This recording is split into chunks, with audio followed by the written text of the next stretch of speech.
សួស្តីអ្នកគ្នានេះគឺជា drone ដែលមាន model S167 ដែល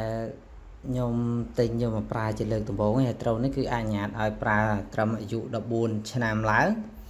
ហើយវាមានមុខងារ GPS positioning ហើយជាមួយនឹង follow me waypoint real time APV ជាមួយនឹង Wi-Fi connectivity photo and video function point of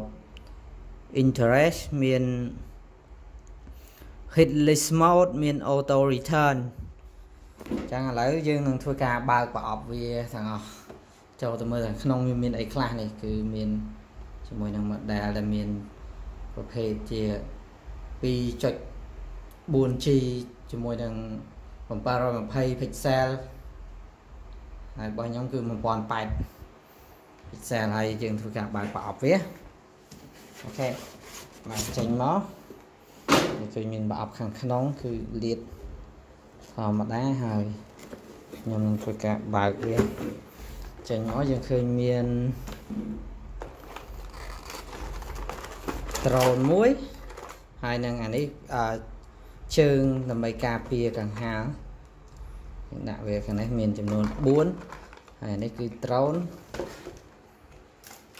ហើយមួយទៀតគឺ controller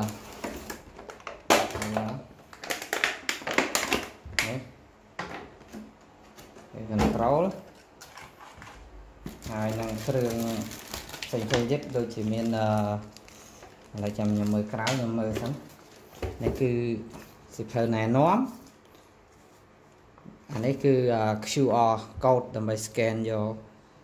drone ប្រភេទ drone យក app មកប្រើមើលទៅនេះគឺសិភៅសម្រាប់ប្រើជាមួយនឹង controller នេះគឺសិភៅណែនាំដែលយើងត្រូវប្រើយ៉ាងម៉េចគេហើយមានអីផ្សេងទៀតគឺនៅក្នុងនេះគឺមានកង្ហារ drone ចំនួន4ជាមួយនឹងទល់វិស1ដើម្បីអាចផ្លាស់ប្ដូរបើសិនជាវាមានខូចហើយនៅក្នុងនេះគឺមានខ្សែ USB connect ទៅ V8 ដើម្បីសាកថ្ម drone សាកថ្ម controller ហ្នឹងមើលទៅខ្ញុំក៏អត់ទាន់ដឹងថា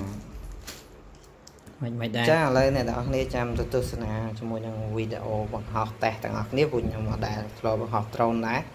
អូខេយើងត្រូវមានទូរស័ព្ទដៃមួយដើម្បីភ្ជាប់ដើម្បីមើលទៅកាមេរ៉ាអូខេឥឡូវយើងធ្វើការតេស្តជាមួយនឹង drone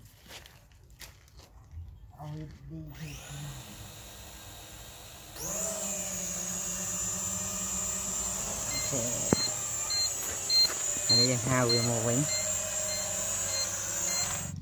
ហើយខ្ញុំបាក់ control តិច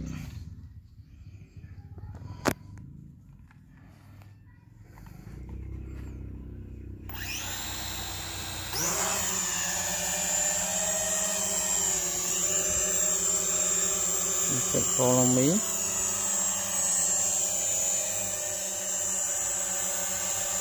អូខេត្រូវ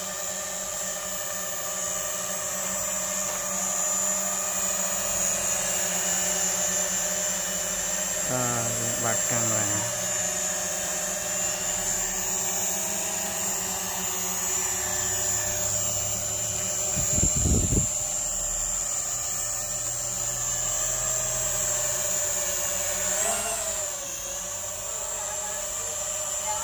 អូ